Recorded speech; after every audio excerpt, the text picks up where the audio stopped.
Assalamualaikum Ustaz. Waalaikumsalam warahmatullah. Ana ingin bertanya bagaimana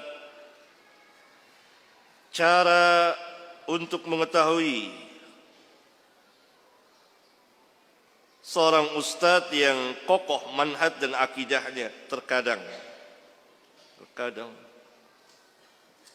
apa nih? Udah.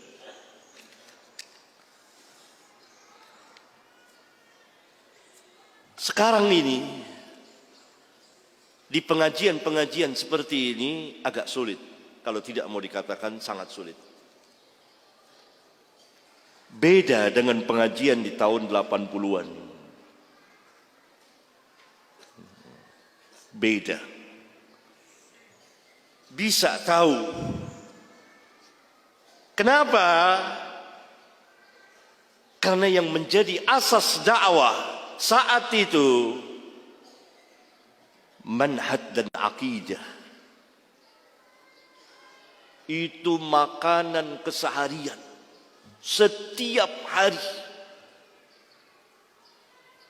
Sehingga dengan izin Allah masuk dan secara mujmal, secara garis besar,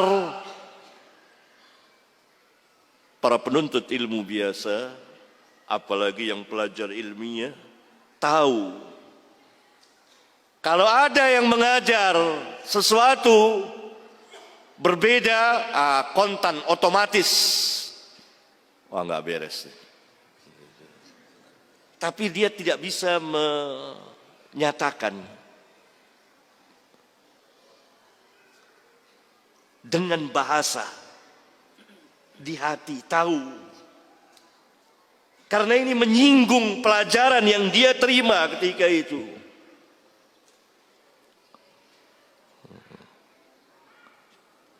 Dan pelajaran begitu ilmu.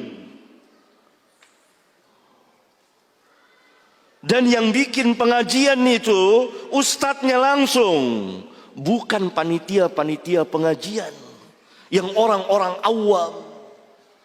Ada mantan ini, ada mantan itu, langsung bikin jadi panitia pengajian, lebih alim dari ustadznya. Ntar pengajiannya ini bahasnya tidak ada manhaj dan akidah, atau berkurang, kalau tidak mau dikatakan berkurang jauh. Karena itu kesulitan seperti ini. Dulu enggak sulit para pelajar itu, karena setiap hari dicekoki. Tahu dicekoki enggak? Manhaj dan akidah yang memang menjadi asas. Tidak berarti pelajaran lain tidak. Belajar toharoh, salat, ila akhirih. Tapi asas manhaj dan akidah yang benar.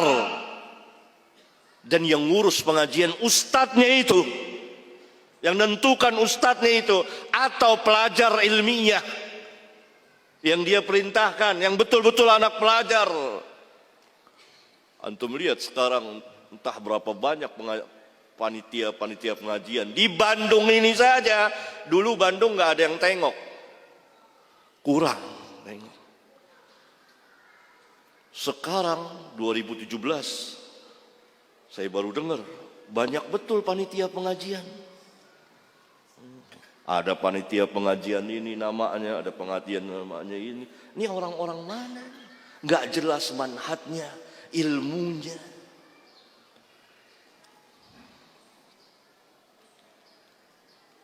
Pergeseran. Bukan seperti itu dakwah.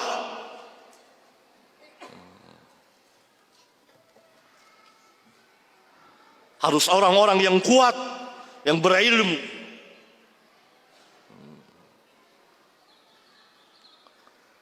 Begitu. Tentu penanya nggak bakal tahu.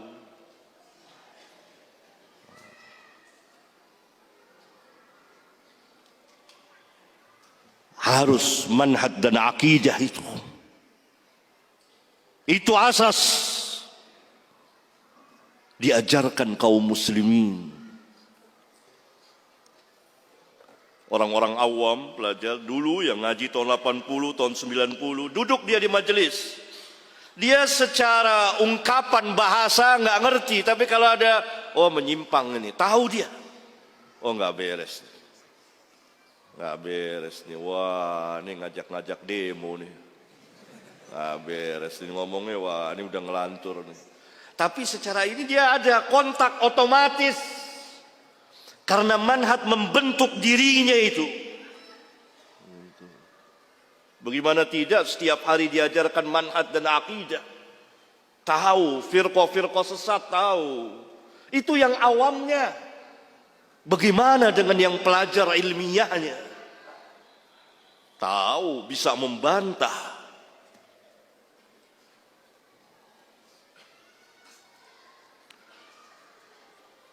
Tapi sekarang karena tidak tahu.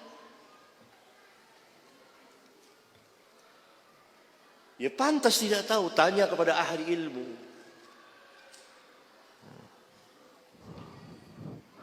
Asas dakwah salafiyah itu manhaj dan akidah.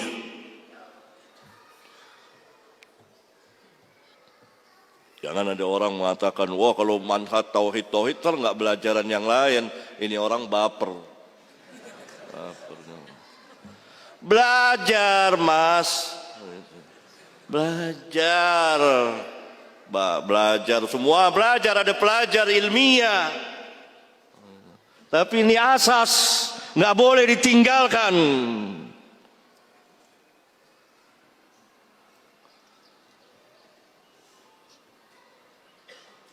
Mana ada Rasulullah SAW meninggalkan pelajaran tauhid sampai tinggal berapa hari, bahkan sampai akhir hayat beliau. La'natullah alal yahud wan nasara ittakhadhu qubur anbiya'ihim masajid. La'natullah atas Yahudi dan Nasara yang telah menjadikan kubur nabi-nabi mereka sebagai masjid.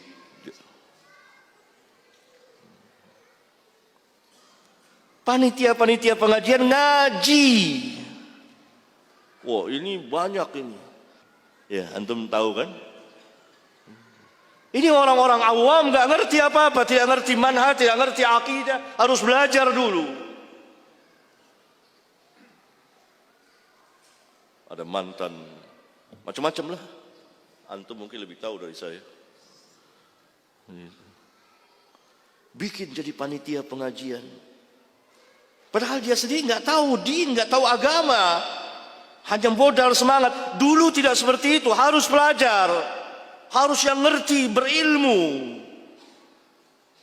Bikin pengajian apa nih kita? Dulu masa sulit. Gak ada orang awam baru tobat langsung jadi. Gak ada. Itu diantara penyebabnya. Gak tahu pasti. Pasti gak tahu.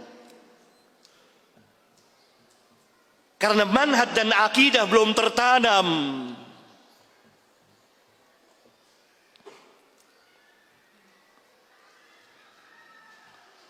Dan dulu jadi ustadz nggak mudah, nggak gampang. Harus betul-betul. Alangkah banyaknya sekarang yang diustadkan.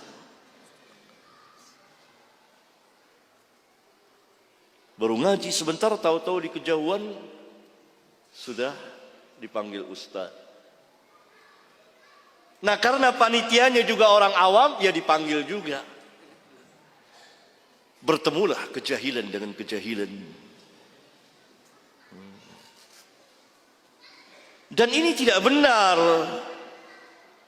Karena itu kesian nanti yang baru ngaji, nggak tahu dia tentang manhaj dan akidah, nggak tahu. Dan dia bisa duduk di mana saja. Karena itu ketika tampil sebagian duat yang mengatasnamakan sunnah terpengaruh. Atau orang-orang yang pintar ngomong dari kaum Jahmiyah terpengaruh.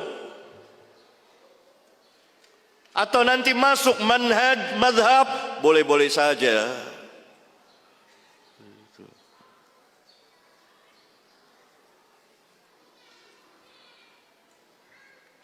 Dahulu harus belajar betul-betul manhaj dan akidah.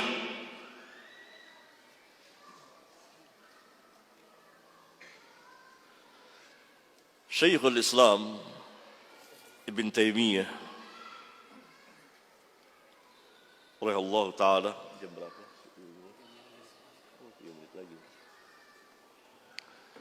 Pernah ditanya oleh muridnya dan diminta, alangkah baiknya kalau Syekh menulis sebuah kitab fikih atas pilihan-pilihan fikih beliau, pendapat-pendapat beliau. Karena kebanyakan karya beliau mengenai usuluddin. Beliau menjawab kalau itu sahal, mudah.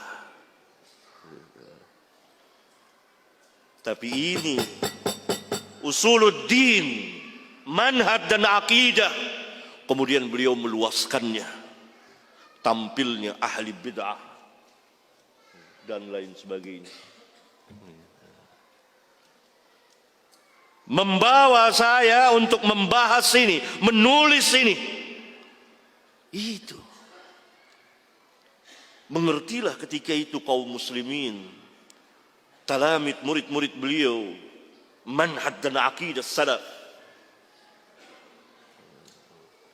Karena itu inti pembahasan.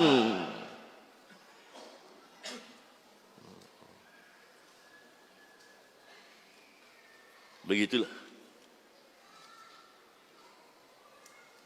Saya menasihati sebagian panitia-panitia pengajian, mengaji, belajar untuk diri antum. Qu anfusakum wa ahlikum nar. Allah tidak perintahkan antum untuk ngatur-ngatur pengajian. Tapi sebagian manusia ntar nuduh saya ngatur-ngatur pengajian. Ini baper yang kedua. Sampai di sini. Karena saya ada pengalaman sedikit tentang ini. Sehingga saya ada di dalamnya.